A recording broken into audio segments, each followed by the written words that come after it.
فاعبد الله مخلصا له الدين ألا لله الدين الخالص.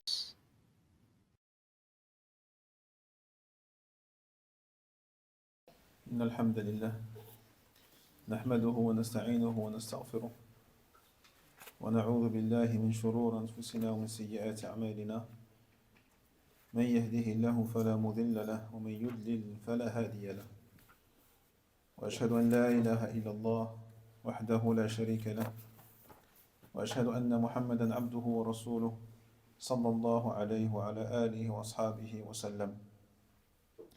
يا أيها الذين آمنوا اتقوا الله حق تقاته ولا تموتن إلا وأنتم مسلمون. يا أيها الناس اتقوا ربكم الذي خلقكم من نفس واحدة وخلق منها زوجها وبث منهما رجالا كثيرا ونساء واتقوا الله الذي تساءلون به والأرحام إن الله كان عليكم رقيبا.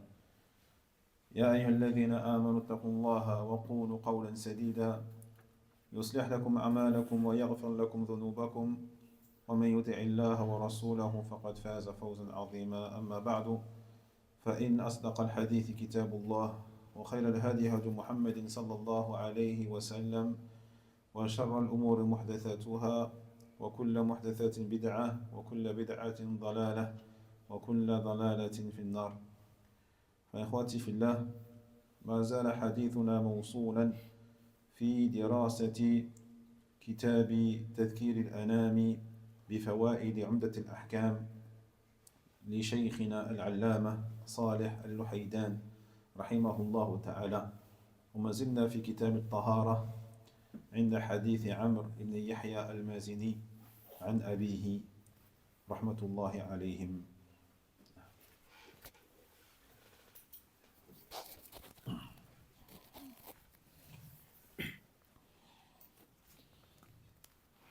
بسم الله الرحمن الرحيم. الحمد لله رب العالمين.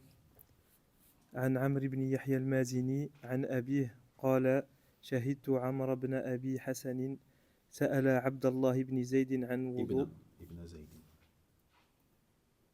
سأل عبد الله بن زيد عن وضوء النبي صلى الله عليه وسلم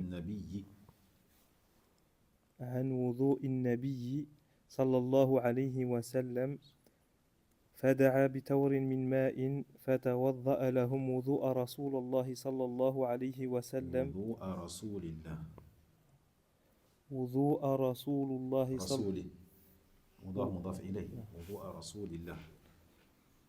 رسول الله صلى الله عليه وسلم فأكفأ على يديه من التور فغسل يديه ثلاثا ثم أدخل يده في التور فمضمض واستنشق واستنثر ثلاثا بثلاث غرفات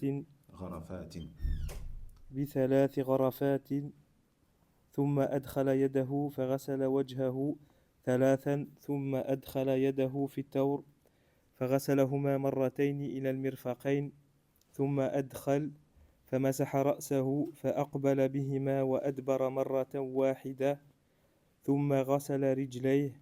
وفي رواية بدأ بمقدم رأسه حتى ذهب بهما إلى قفاه ثم ردهما حتى رجع إلى المكان الذي بدأ منه. وفي رواية أتانا رسول الله صلى الله عليه وسلم فأخرجنا له ماء في تور من صفر. Donc il dit ici, on va traduire rapidement le hadith qu'on a déjà vu la semaine dernière. Selon Amr ibn Yahya al-Mazini, selon son père qui a dit: j'ai vu Amr ibn Abi Hassan demander à Abdullah ibn Zayd au sujet de l'ablution du prophète sallallahu alayhi wa sallam. Il demanda alors un récipient rempli d'eau et il fit al-wudu, donc l'ablution, devant eux, comme l'a fait le messager d'Allah alayhi salatu wassalam. Donc il commença à verser de l'eau sur ses mains à partir du récipient. Il lava ses deux mains 3 fois. Ensuite, il rentra ses deux mains dans le récipient et il fit ce qu'on appelle al-madmada, al-istinshaq et al-istinthar, c'est-à-dire il a donc introduit de l'eau dans sa bouche, l'a remué dedans, puis il a fait rentrer de l'eau dans son nez, puis il en a fait sortir. Et cela 3 fois avec 3 puisées d'eau. Avec 3 puisées d'eau. Ensuite, il rentra sa main et lava son visage 3 fois.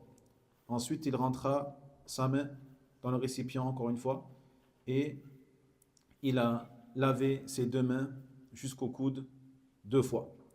Ensuite, il les introduisit encore une fois et essuya sa tête. Puis, en essuyant sa tête, donc il est parti du devant jusqu'à la nuque et il est revenu devant. Ensuite, il lava, il a fait ça une seule fois.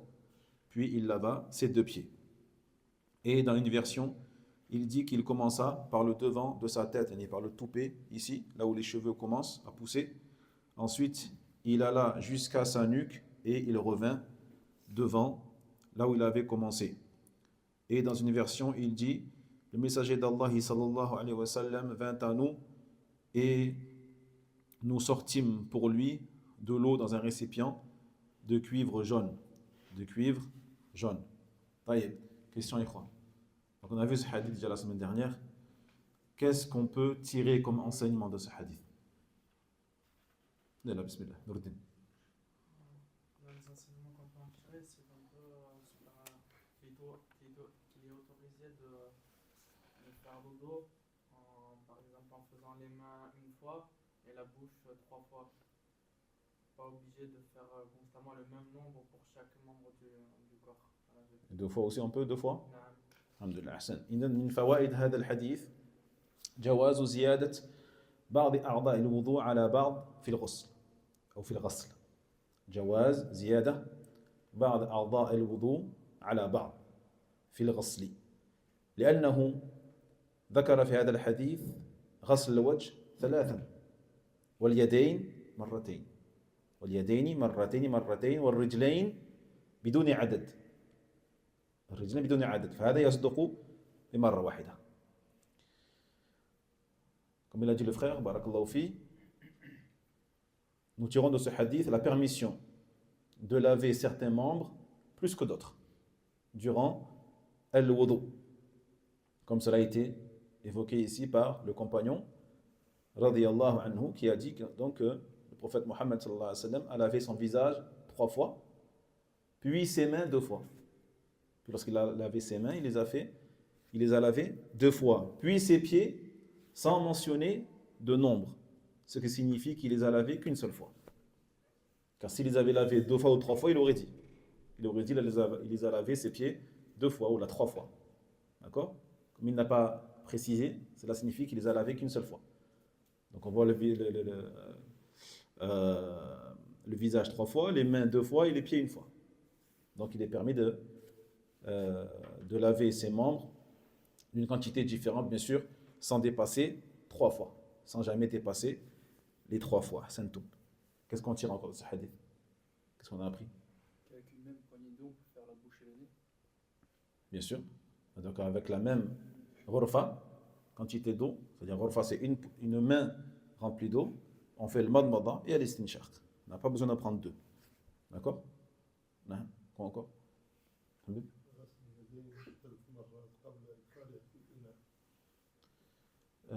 غسل اليدين 3 مرات قبل إدخالهما في الإناء. نعم, le fait de laver ses mains 3 fois avant de les rentrer dans le récipient. Qu'est-ce qu'il a fait le prophète Mohammed sallallahu alayhi wa sallam? Il a pris le récipient, il a versé l'eau sur sa main et il a lavé ses mains avant de les rentrer dans le récipient, pardon. C'est tout? C'est tout? Autorisé d'utiliser comme récipient en cuivre. أحسنت. جواز الوضوء في إناء من صفر. La permission de faire le wudu dans un récipient en cuivre jaune. En cuivre jaune. Comme il est permis d'utiliser un récipient en fer, en métal ou en plastique. Par contre, en or c'est interdit. En or, c'est interdit. طيب؟ من فضة كذلك. نعم. Et en argent également. Quoi encore? L'acte reste valable de l'ablution. Bien sûr. Al-wudu sahih. Ma'al ithm. D'accord? L'ablution, il est quand même valide, malgré le péché. Et par contre, celle des mains, il n'est pas valide. On ne lave pas les mains 3 fois, on met les mains dans le récipient. Il n'est pas valide. لا لا لا هذا صحيح. هذا صحيح لأن هذا الغسل سنة. ذكر أن هذا الغسل يعني غسل اليدين قبل إدخالهما هذه السنة. هذه سنة وهي واجبة عند الاستيقاظ من النوم. هي واجبة. لكن الوضوء مع ذلك صحيح. مع ذلك صحيح. نعم. تبارك الله. Donc le fait de laver les mains 3 fois avant de les introduire dans le récipient, ça c'est une sunna. C'est une sunna, d'accord? Celui qui ne le fait pas, son wudu il est valide. Il est valide, alhamdulillah. C'est spécifique au matin, c'est ça? Non, c'est tout le temps. C'est une sunna tout le temps. Par contre, au lever, lorsque tu te réveilles d'un sommeil, ça c'est obligatoire dans ce cas-là. Dans ce cas-là, c'est obligatoire. C'est bon? Alhamdulillah. Quoi encore? On a vu la méthode des Sahaba quand ils sont questionnés, ils montrent par l'exemple. أحسنت. كذلك رأينا من هذا الحديث سلوك المعلم. سلوك المعلم يعني أقرب الوسائل إلى الفهم والرسوخ العلم. وكذلك حرص السلف الصالح على معرفة سنة النبي صلى الله عليه وسلم يتأسوا به فيها. Donc, premièrement, comme il a dit le frère, on a vu que les compagnons et les pieux prédécesseurs de manière générale avaient le souci d'apprendre la sunna du prophète sallallahu alayhi wa sallam. Ils n'hésitaient pas à poser des questions. Bien qu'ils aient vécu dans les meilleures générations, qui sont les premières générations. Ils n'hésitaient pas malgré ça à interroger ceux qui avaient plus de connaissances que eux. Même dans des sujets qui pour nous sembleraient anodins, banals et soi-disant connus de tous, tels que comment faire le wudu, comment faire la prière, hein, comme on avait dit la semaine dernière. Non, il faut poser des questions, surtout sur ces choses-là, qui sont les bases de la religion, qui sont les bases. Il faut poser des questions en premier sur al-aqida. Ma ma'na la ilaha illallah. Première question que tu dois te poser, qu'est-ce que veut dire la ilaha illallah? Qu'est-ce que veut dire ashhadu an la ilaha illallah? Qu'est-ce que ça implique? Qu'est-ce que veut dire ashhadu anna muhammadan rasulullah alayhi salatu wassalam? Et qu'est-ce que cela implique? C'est les premières questions. Première question. Les gens aujourd'hui posent des questions sur les règles de l'héritage, les règles du mariage, les règles du divorce, les règles de ceci. Mais ils n'ont jamais posé des questions sur la ilaha illallah. Ma ma'na la ilaha illallah? Ma ma'na Muhammad Rasulullah alayhi salam? Wa muqtadayatiha? Et quelles sont les choses que ces attestations-là, shahadatan, taqtadiyan, elles impliquent? Et puis bien sûr, ba'da dhalik, as-salat. Kayfa nusalli? Est-ce que je prie correctement? J'interroge mon cheikh, mon professeur. Comment prier? Qu'est-ce que ça veut dire? At-tahiyyat lillah, az-zakiyat lillah. Hein? At-tayyibat lillah. Ma ma'na hada? Je pose la question. Si je ne sais pas, je pose la question. C'est cette question-là que je dois poser en premier, en priorité. Et après, bien sûr, az-zaka, wal-hajj, wa Somme Ramadan, et ainsi de suite.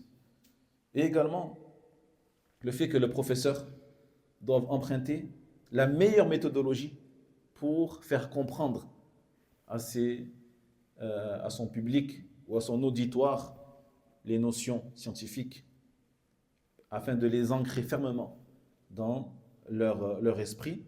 Et parmi ces méthodes, bien sûr, le fait de pratiquer devant eux, de pratiquer certaines actions devant leurs yeux. Alhamdulillah. Qu'est-ce qu'on a encore? On a les wudu au niveau des oreilles. C'est pas concerné les oreilles. On n'a pas parlé de ça encore. On n'a pas parlé de ça encore. Inch'Allah. Les hadiths ils viendront par rapport aux oreilles, Inch'Allah. On va dire que les Sahaba, c'est le meilleur des hommes. Et on doit les suivre et invoquer pour eux. Bien sûr. Pour exemple. Ahsant. On a vu également que Sahaba radiyallahu anhum sont la meilleure génération. La meilleure génération qui soit parmi les croyants, c'est la génération des compagnons radiyallahu anhum. Jusqu'à ce que les savants ils ont dit que ce sont les meilleurs êtres humains sur terre après les messagers et les prophètes. Après les messagers et les prophètes, les meilleurs êtres humains vivants et qui ont vécu sur terre sont les compagnons du prophète Mohammed sallallahu alayhi wa sallam. Ils sont meilleurs que les compagnons de Isa ou de Moussa alayhi salam. Ils ont assuré le paradis. Mubashsharun bil jannah. Allah tabarak wa ta'ala leur a garanti le paradis alors qu'ils étaient encore vivants sur terre. Naam. Jayyid. C'est tout? L'ordre أحسنت. نعم. في هذا الحديث مراعاة الترتيب بين أعضاء الوضوء فلا يقدم المتأخر على سابقه. Nous tirons dans ce hadith l'obligation de respecter le tartib, l'ordre du lavage des membres. On ne commence pas par les pieds ou par la tête. Non, on commence par ce par quoi il a commencé le prophète Mohammed sallallahu alayhi wa sallam. Et on respecte l'ordre. Et on respecte l'ordre. Ça veut dire quoi? Ça veut dire que celui qui fait le wudu, par exemple, et qui a lavé مثلا, ses mains jusqu'au coude, et il a oublié son visage مثلا. نسي وجهه غسل وجهه. Qu'est-ce qu'il fait? Il lave son visage, bien sûr, et après, est-ce qu'il peut laver ses pieds? Puisqu'il a déjà lavé ses bras. Voilà. Pour respecter l'ordre, il est obligé de refaire ses bras. Parce que s'il fait ses bras, puis il fait son visage, après il termine avec ses pieds, eh bien, il aura fait les bras avant le visage. D'accord? Alors que le visage doit être lavé avant les bras. Donc il revient au visage, puis il fait les bras et il termine avec les pieds. C'est clair, les frères? Sans oublier, bien sûr, la tête et les oreilles. Le sens de l'eau, de prendre par là jusqu'à l'épaule, ou l'inverse, c'est pareil. كيف نعم المهم أن تمر الماء على العضو. L'essentiel c'est que tu fasses couler l'eau sur le membre. هذا هو المهم. واضح؟ زيدوا quoi encore? Juste pour les membres. Si on se trompe, on commence par la gauche, la droite, c'est pas grave ou il faut refaire? Non, la التيمم sunna. On verra après justement le tayammum. Le fait de commencer par le côté droit, c'est une sunna. C'est pas une obligation. Mais moi, je veux des fawaïd par rapport à hadith. Je veux pas des questions. Vas-y. Je pense qu'il y a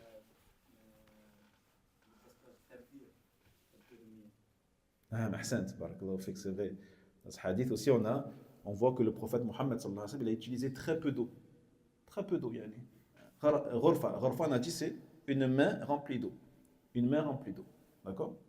Comme il a dit le frère, bien sûr, le gaspillage est interdit.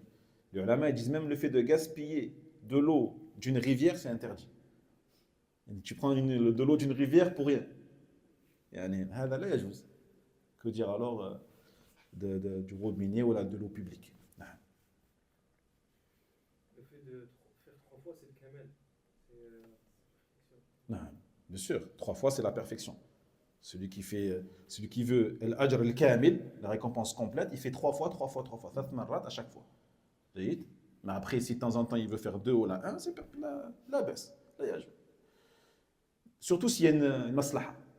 C'est une maslaha. S'il fait une fois, et après 2 fois, et après 3 fois, c'est-à-dire chaque membre, il ne fait pas pareil. C'est permis. لا بس نعم رأينا في هذا الحديث يدل على ذلك الحديث جيد surtout s'il y a une maslaha par exemple il est rentré à la mosquée il n'a pas le wudu et l'iqama c'est dans 30 secondes l'iqama il fait une fois parce que c'est plus important de rentrer avec l'imam min takbirat al-ihram dès le début que de faire 3 fois et d'arriver en retard. Voilà.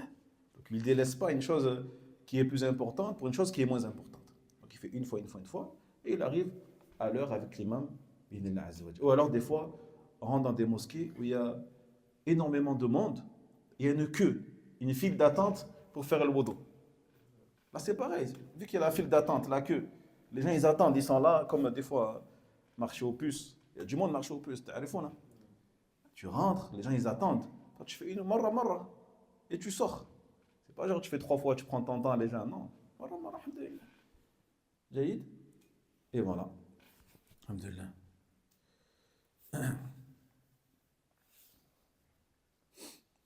C'est bon, il n'y a rien d'autre?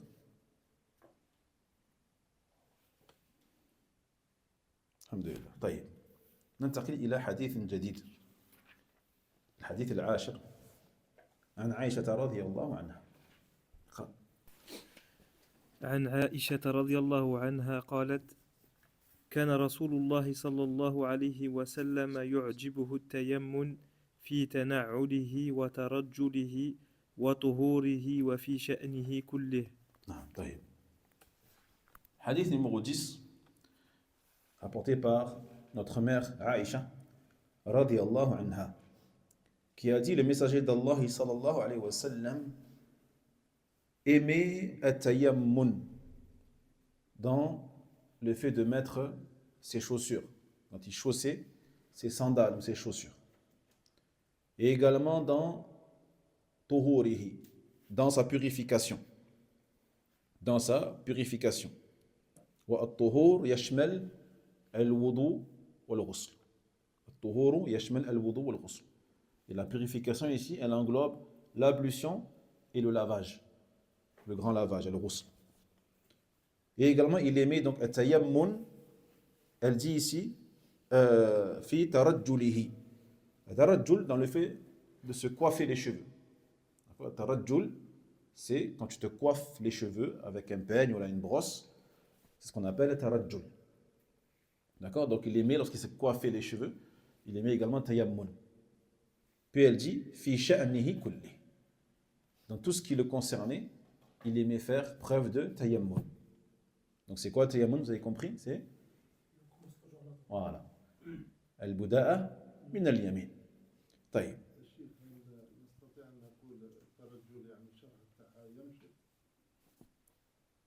يمشط. نعم المشط ولا الفعل يعني هل مشمت به؟ هل نشرحها بيمشط؟ يقال تسريح الشعر، تسريح التمشيط، الله أعلم. نعم تسريح الشعر أو ترجل. طيب، فهذا الحديث يتعلق بأن يحرص المسلم على البداية باليمين في غالب أموره الخيرة. فإن عائشة رضي الله عنها لما ذكرت أحوال النبي صلى الله عليه وسلم قالت: كان يعجبه التيمم. ولا شك أن نساء النبي صلى الله عليه وسلم جعلهن الله تبارك وتعالى سببا للخير في هذه الأمة، ينقلن من أحوال رسوله صلى الله عليه وسلم وتعامله في بيته ومع الأطفال الذين يكونون في البيت ما لا ينقله الرجال، حتى أبي بكر وعمر وعثمان وعلي الذين كانوا معتنين بصحبته في خارج منزله. ولهذا فيما يتعلق بأمر الطهارة وغسل الجنابة كان نساء النبي صلى الله عليه وسلم أعرف من غيرهن، لأن في بعض الأحوال يغتسل النبي صلى الله عليه وسلم وزوجته التي هو في بيتها، كما في حديث عائشة رضي الله عنها قالت: كنت أغتسل أنا والنبي صلى الله عليه وسلم من إناء واحد تختلف أيدينا في هذا الإناء. غسل من الجنابة. طيب. Donc ce hadith, il est relatif au fait que le musulman doit veiller, comme le prophète Mohammed sallallahu alayhi wa sallam, à commencer par le côté droit dans la plupart de ce qu'il fait. Dans la plupart des choses qu'il fait, des bonnes choses qu'il fait, des choses honorables et qui ont de la valeur et qui sont importantes. Elle dit à Aïcha radhiyallahu anha, lorsqu'elle évoqua donc cette sunna du prophète Mohammed sallallahu alayhi wa sallam, elle dit il aimait at-tayammun, c'est-à-dire le fait de commencer par le côté droit. Il ne fait aucun doute que les femmes du prophète alayhi salatu wassalam, Allah tabarak wa ta'ala en a fait une cause grandiose de bien dans cette communauté. C'est pour ça que l'on doit toujours invoquer pour elle.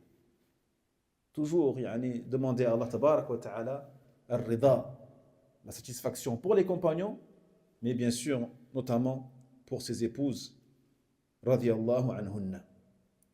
Car c'est elles qui nous ont transmis des informations sur le messager d'Allah sallallahu alayhi wa sallam qu'on n'aurait pas pu avoir si elles n'étaient pas là. Qu'on n'aurait pas pu avoir même avec ses meilleurs compagnons parmi les hommes tels que Abu Bakr ou Omar ou Uthman et Ali. Seules ces épouses nous ont permis de comprendre et de connaître ces choses-là, ces choses intimes du prophète Mohammed sallallahu alayhi wa sallam. Car les hommes, vous savez très bien qu'ils étaient occupés par des choses qui sont extérieures à la maison du prophète et au foyer du prophète alayhi salatu wassalam. C'est la raison pour laquelle les hadiths, notamment concernant la purification et surtout le lavage de l'état de janaba, nous ont été rapportés par les épouses. Nisa al-Nabi sallallahu alayhi wa sallam, par les épouses du prophète Mohammed sallallahu alayhi wa sallam, qui sont les plus savantes dans ces domaines-là, car elles ont vécu avec lui dans la même maison et elles se sont même lavées avec lui, en même temps que lui, comme l'a rapporté ici Aïcha radhiyallahu anha lorsqu'elle dit « Je me lavais de mon état de janaba, je me purifie de mon état de janaba, et le prophète se lavait en même temps que moi dans le même récipient. » Dans le même récipient, on utilisait la même eau pour faire tous les deux al-ghusl min al-janaba. Ce qui montre encore une fois le fait qu'on doit utiliser le minimum d'eau et ne pas gaspiller de l'eau. Vous voyez ici qu'ils utilisaient le même récipient. Donc ça montre qu'ils n'utilisaient pas énormément d'eau, une grande quantité d'eau pour faire ça. Et il est permis également de faire le ghusl avec la même eau, avec son épouse, en étant bien sûr, en montrant la aura à son épouse, car cela est tout à fait permis de montrer la aura à son épouse, et l'épouse à son époux. Elle dit même ici, c'est-à-dire que, une fois le prophète Mohammed sallallahu alayhi wa sallam prenait l'eau avec sa main, et quand il avait fini, c'est Aïcha qui prenait l'eau, et ainsi de suite, l'un après l'autre. Des fois donc, leurs mains se croisaient, وهكذا.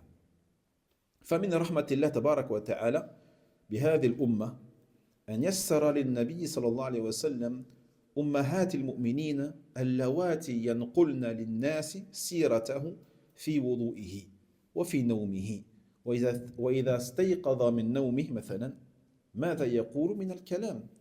وكان صلى الله عليه وسلم إذا استيقظ قرأ الآيات الأخيرة من سورة آل عمران. هذه سنة مهجورة وغير مشهورة، لكنها ثابتة.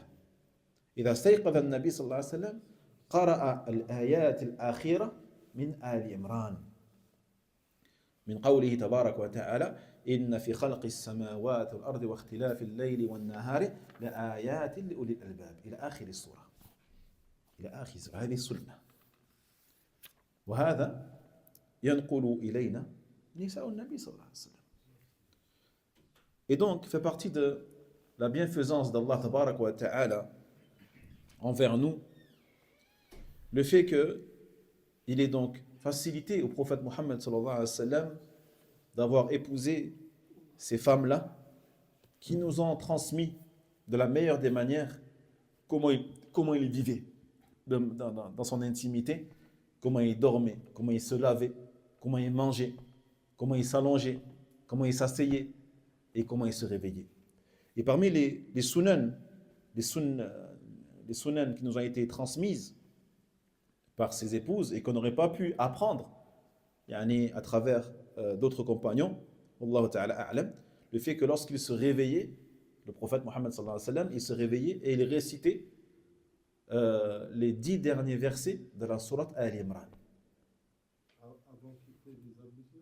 Non, avant. Non. Donc elle rapporte ici son épouse, Aïcha radhiyallahu anha, elle rapporte que lorsque le prophète Mohammed sallallahu alayhi wa sallam il s'est réveillé, il essuyait son visage, masaha wajha min an-nawm, d'accord, pour se réveiller, il essuyait son visage avec ses mains, et puis il récitait les 10 derniers versets de la sourate Al-Imran, à partir de la parole d'Allah, inna fi khalqis samawati wal ard, dans le sens certes de la création des cieux et de la terre et l'alternance de la nuit et du jour, jusqu'à la fin de la sourate. C'est une sunna qui est peu connue, mais donc qui est authentique et qu'il est recommandé de faire. Et cela, encore une fois, nous a été transmis par son épouse, radhiyallahu anha. Le visage, c'est une fois, 3 fois. واحدة مرة واحدة. تقول عائشة رضي الله عنها كان رسول الله صلى الله عليه وسلم يعجبه التيمم أي استعمال اليد اليمنى. هذا هو المعنى الأول، استعمال اليد اليمنى. والمعنى الثاني البدء باليمين، البدء باليمين في كل ما هو شريف وطاهر وطيب في تناعله، أي إذا أراد أن يلبس نعليه لبس اليمنى قبل اليسرى، وإذا أراد أن يخلعهما بدأ باليسرى ثم اليمنى. وفي شأنه كله المقصود في شأنه الشريف، الشأن الحسن، يحرص على التيمم ويعجبه التيمم صلى الله عليه وسلم. Donc elle dit ici, Aïcha radhiyallahu anha, que le messager d'Allah sallallahu alayhi wa sallam aimait at-tayammun. Donc on a 2 sens pour le mot tayammun. Le premier, il aimait utiliser sa main droite. Il aimait utiliser sa main droite. Et le second sens, il aimait commencer par le côté droit. Dans ce qui est, on a dit, noble, pur et bon. Dans ce qui est noble, pur et bon. Et parmi les choses qui sont nobles et qui sont bonnes, le fait de se chausser. D'accord? Donc il se chaussait en commençant par le pied droit et après le pied gauche. Et lorsqu'il ôtait ses chaussures, il faisait l'inverse. Il ôtait d'abord le pied gauche et après le pied droit. Hadi sunnah. Yani, ça nous semble quelque chose d'anodin et de pas très important, mais sache que si tu le fais avec l'intention d'imiter le prophète Mohammed sallallahu alayhi wa sallam, tu es récompensé. وفي سنة بركة عظيمة. Et dans le fait de suivre la sunna, il y a une baraka. Donc si tu veux la baraka dans ta vie, tu as intérêt d'imiter le prophète Mohammed sallallahu alayhi wa sallam dans ces choses-là, qui sont peut-être des détails, mais au final, qui peuvent te rapporter énormément de récompenses et de baraka dans ta vie. Et également, elle dit dans tout ce qu'il faisait le concernant. Dans les choses, on a dit encore une fois, nobles et bonnes, il aimait donc at-tayammum. إذن النبي عليه الصلاة والسلام كان يعجبه التيمم في ترجله ويقال كذلك ترجيل أو ماذا؟ تسريح. نعم تسريح. ترجيل شعره. وكد الشعر يسمى ترجلا. فكان النبي صلى الله عليه وسلم يلبس كذلك النعل اليمنى قبل النعل اليسرى. وكان إذا رجل شعره بدأ شقه الأيمن، بدأ بشعره الأيمن قبل شقه الأيسر.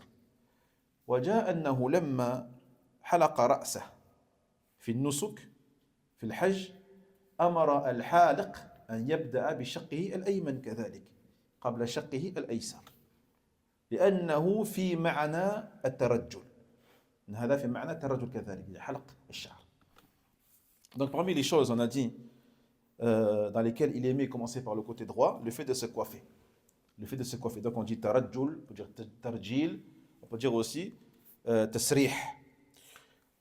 Donc il commençait à se coiffer avec un peigne ou même avec sa main ou avec une brosse, le côté droit de ses cheveux et après le côté gauche, comme il a fait également il s'est fait raser les cheveux lors du pèlerinage.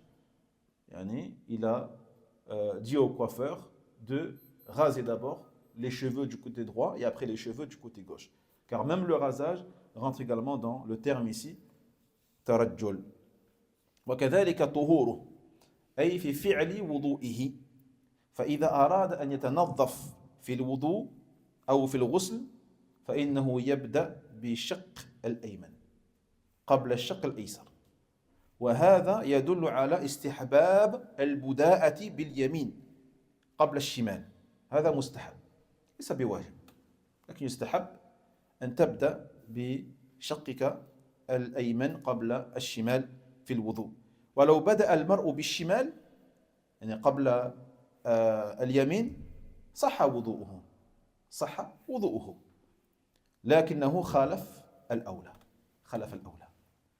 Et également donc il commençait par le côté droit lorsqu'il faisait al-wudu, l'ablution ou le ghusl, le grand lavage. Donc il commençait par se laver le côté droit puis le côté gauche. Et cela nous montre qu'il est recommandé de faire cela. Mais celui qui commence par le côté gauche, qui commence à laver son bras gauche avant son bras droit, son ablution il est valide. Car ce n'est pas une obligation. Mais ce n'est que recommandé. Mais il aura délaissé ce qui est mieux. جيد. ثم يقول وفي شأنه كله وقد جاء عن النبي صلى الله عليه وسلم تقديم اليمين في مواضع. تقديم اليمين يعني في شؤونه في مواضع. الموضع الأول ما كان من شأن المرء نفسه. ما كان في شأن المرء نفسه ما يريد به إكراما لعضو من أعضائه. ما يريد به إكراما لعضو من أعضائه. فما كان فيه الإكرام من شأن المرء أن يقدم اليمين فمثلا دخول المسجد فيه إكرام لنفسه فيقدم اليمين. في دخول المسجد يقدم اليمين. والدخول إلى الخلاء العكس. الدخول إلى بيت الخلاء العكس فتقدم ويقدم الشمال. والخروج من الخلاء تقدم اليمين مقيس على الدخول لأن فيها إكرام لأعضائه. ومناولة المرء يعني إعطاء المرء لغيره شيء فإنه يعطي إياه باليمين كذلك باليمين من باب الإكرام العضوين عضو نفسه وعضو المعطى. طيب فأعطيتك بالعضو الكريم ولذلك قال أهل العلم إن المرأة مناولة المرء لغيره شيء باليمين من السنة. هذه السنة الأولى ما كان من شأن المرء نفسه. Donc le fait que le prophète Mohammed sallallahu alayhi wa sallam commençait dans la plupart de ses actions par le côté droit, il faut savoir qu'il a fait dans certaines choses particulières. La première, ce qui va concerner les membres de la personne elle-même. Ce qui va concerner les membres de la personne elle-même, elle va commencer par le côté droit afin d'honorer ce membre-là en question. Afin d'honorer ce membre-là en question. Donc elle va commencer par le côté droit, pour honorer ce membre-là dans cette action bien précise. Donc le fait d'entrer dans la mosquée, donc il n'y a aucun doute que entrer dans la mosquée est une action noble et honorable. Et donc tu vas honorer tes membres lorsque tu vas entrer dans cet endroit-là, qui est le meilleur endroit sur terre. D'accord? Qui sont les maisons d'Allah Tabaraka wa Ta'ala. Donc tu vas entrer par le pied droit. Alors que lorsque tu vas entrer dans les toilettes, tu vas entrer par le pied gauche. Car ce n'est pas ici un endroit honorable. Et tu ne vas pas honorer tes membres en entrant dans cet endroit-là. Donc tu vas entrer par le pied gauche, mais tu vas en sortir par le pied droit. Par analogisme, qiyasan. Par analogisme par rapport à l'entrée par le pied gauche. Voyez? Donc il y a ici le fait d'en sortir une honorabilité, une honorification, takrim, par rapport à tes membres. Le fait d'en sortir pur et purifié, alhamdulillah. Le fait de donner un objet à quelqu'un, le fait de tendre un objet à une personne, eh bien tu vas le tendre avec la main droite. Parce que tu honores ton membre et tu vas honorer le membre de la personne à qui tu donnes cet objet-là. Donc une forme d'honorification. Donc ceci est une sunna. D'accord? Le fait de honorer son membre dans les actes nobles en commençant par le côté droit.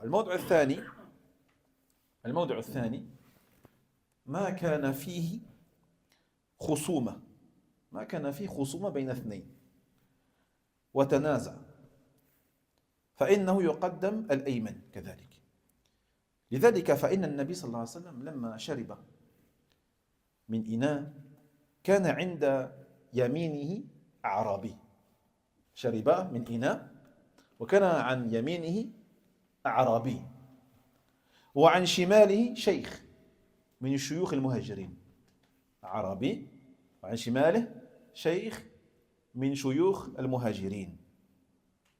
فهنا في خصومة لوجود سؤر النبي صلى الله عليه وسلم، أي بقية الماء النبي صلى الله عليه وسلم في هذا الإناء والشرب منه. ولا شك أن النبي صلى الله عليه وسلم مبارك في إعطائه. فأراد الأعرابي أن يعطي، أو أراد النبي صلى الله عليه وسلم أولا أن يعطي الإناء الأكبر، يعني هذا الشيخ من المهاجرين الذي كان عن شماله. لكن لوجود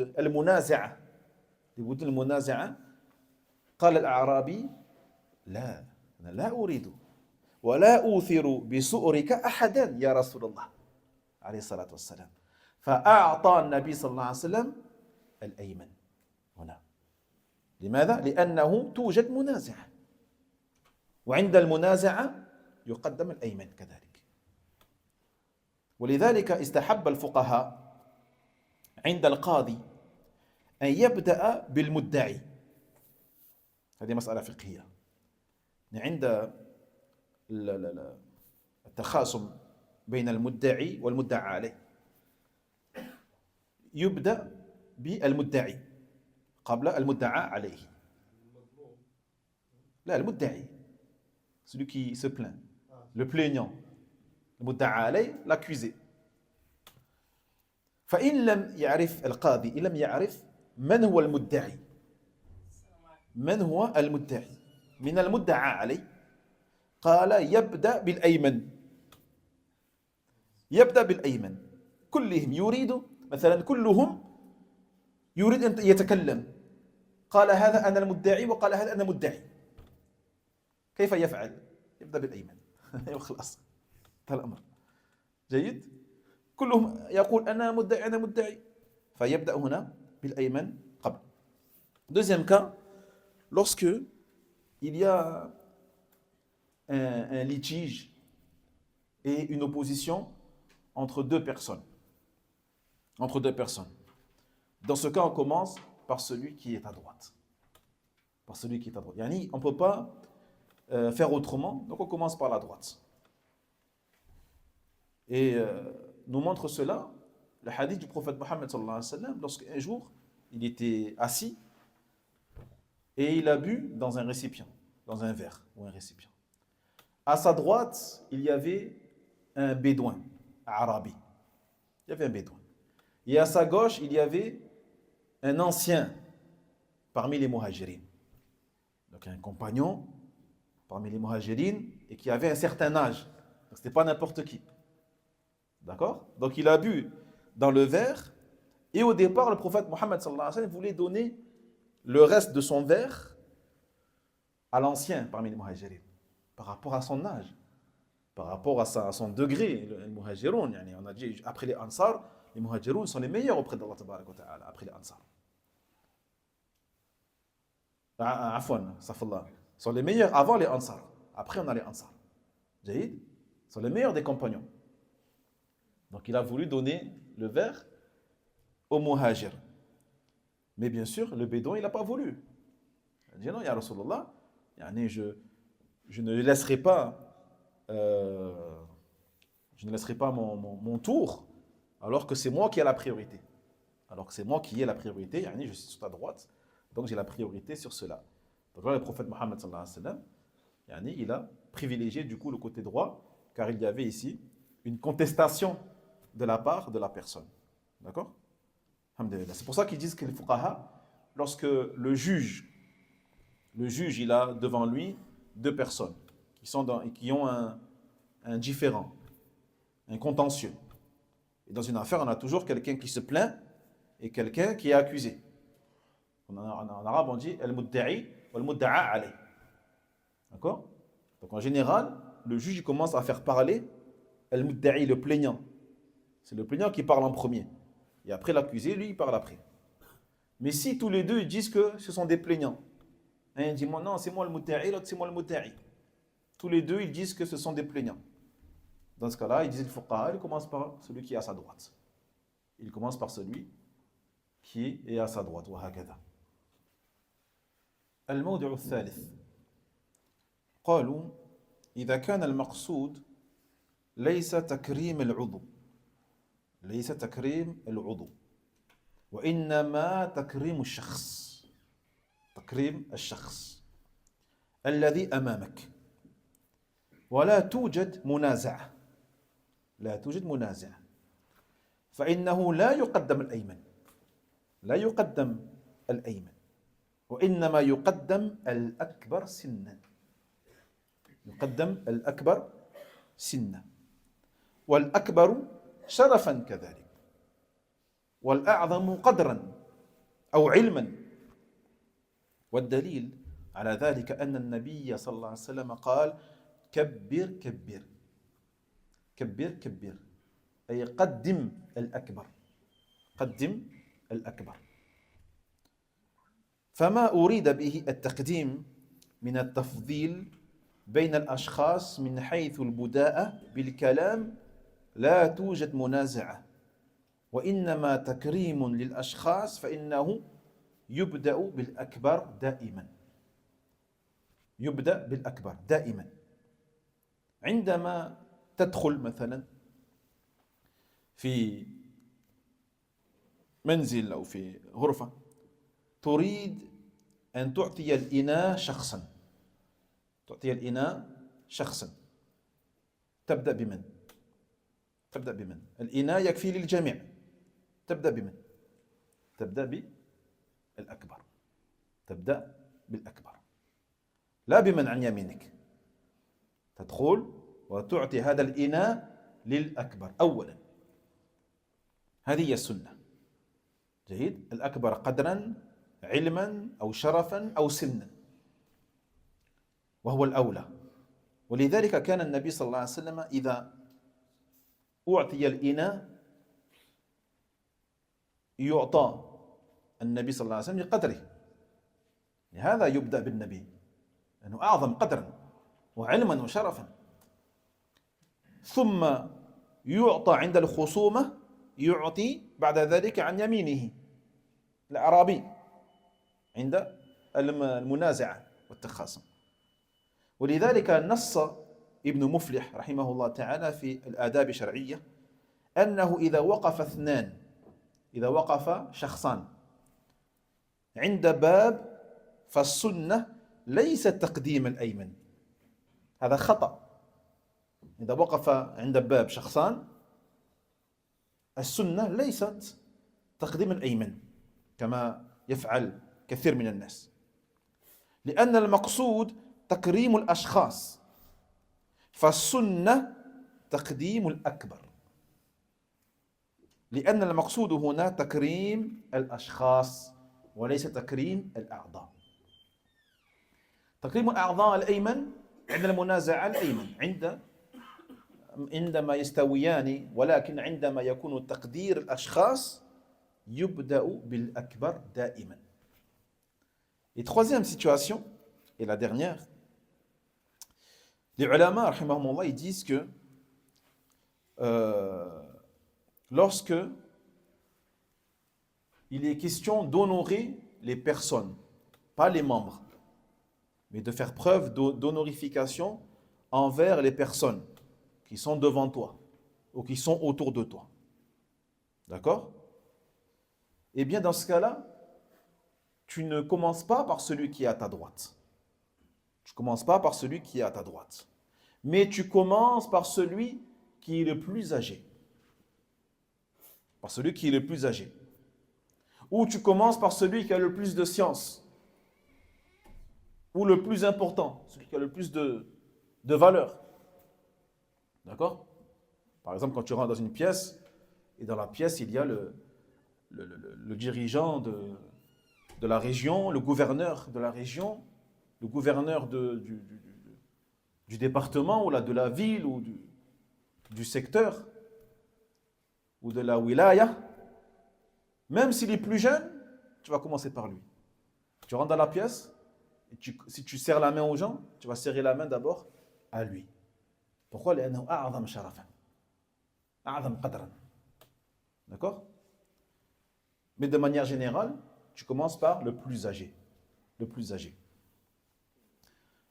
Et bien sûr, il y a plusieurs hadiths prouvant cela. Et parmi ces hadiths, celui qu'on a déjà vu dans Adab Mufrad le samedi, lorsque le prophète Mohammed sallallahu alayhi wa sallam, il a dit aux compagnons, lorsque l'un des plus jeunes avait commencé à parler, il leur a dit quoi? Kabbir, kabbir. Il ne parle pas en premier, tu es le plus jeune. Laisse parler d'abord l'ancien, le plus âgé. Kabbir, kabbir. Et qaddim al-akbar. D'abord le plus ancien. Et après les jeunes, ils peuvent parler. Vous vous rappelez de ce hadith? Taïb. Donc, encore une fois, lorsque on parle d'honorer les personnes, on ne commence pas par celui qui est à la droite, mais on commence par celui qui est le plus âgé. Par exemple, tu veux servir les gens. D'accord? Tu veux servir les gens et tu arrives avec un plateau sur lequel il y a du thé, du café, etc., des gâteaux, etc. Et tu vas servir les gens un par un. Tu rentres dans la pièce, tu ne commences pas par celui qui est à ta droite. Tu commences par servir le plus ancien. Al-Akbar minhum. Le plus ancien, le plus âgé. D'accord? Tu commences par lui. Où on a dit, celui qui a le plus de valeur, d'importance, ou de noblesse. Ou de ilm, ou même de science.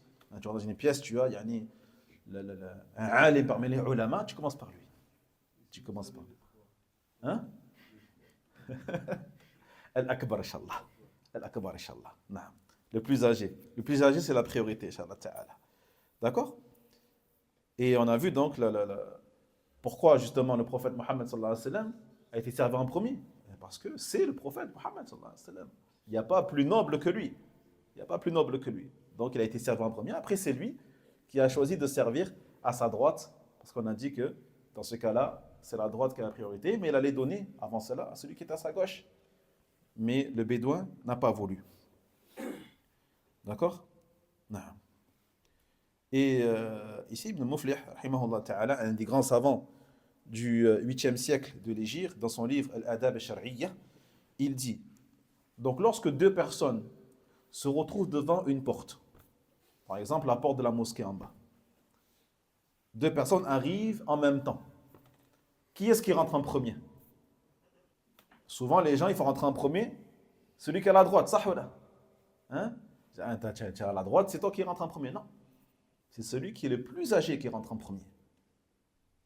La sunna, c'est pas que celui qui est à la droite qui rentre en premier. La sunna, c'est celui qui est le plus âgé qui doit ou qui va entrer en premier.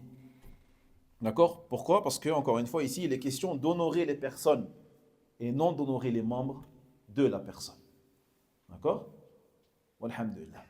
Donc, on a résumé ici les 3 situations possibles dans lesquelles on commence par le côté droit. Donc, soit par le côté droit concernant les membres de la personne, ou soit le côté droit au niveau de lorsqu'il y a un différend, une opposition entre 2 personnes, et on n'arrive pas à départager entre les deux. Et troisièmement, par rapport aux personnes, on commence par celui qui est le plus âgé. Par celui qui est le plus âgé. On va dire? Donc pareil, quand tu rentres dans une pièce, que tu veux serrer la main, musafah, tu veux serrer la main aux gens, tu commences pas par le côté droit. C'est pas un péché, mais ça s'oppose à la sunna. Car la sunna est de commencer à serrer la main au plus âgé. Tu vas voir le plus âgé, tu lui serres la main, et après tu serres la main à ceux qui sont à sa droite. À sa droite à lui, pas à ta droite à toi. À sa droite à lui. Et tu continues comme ça, jusqu'au dernier. Inch'Allah ta'ala.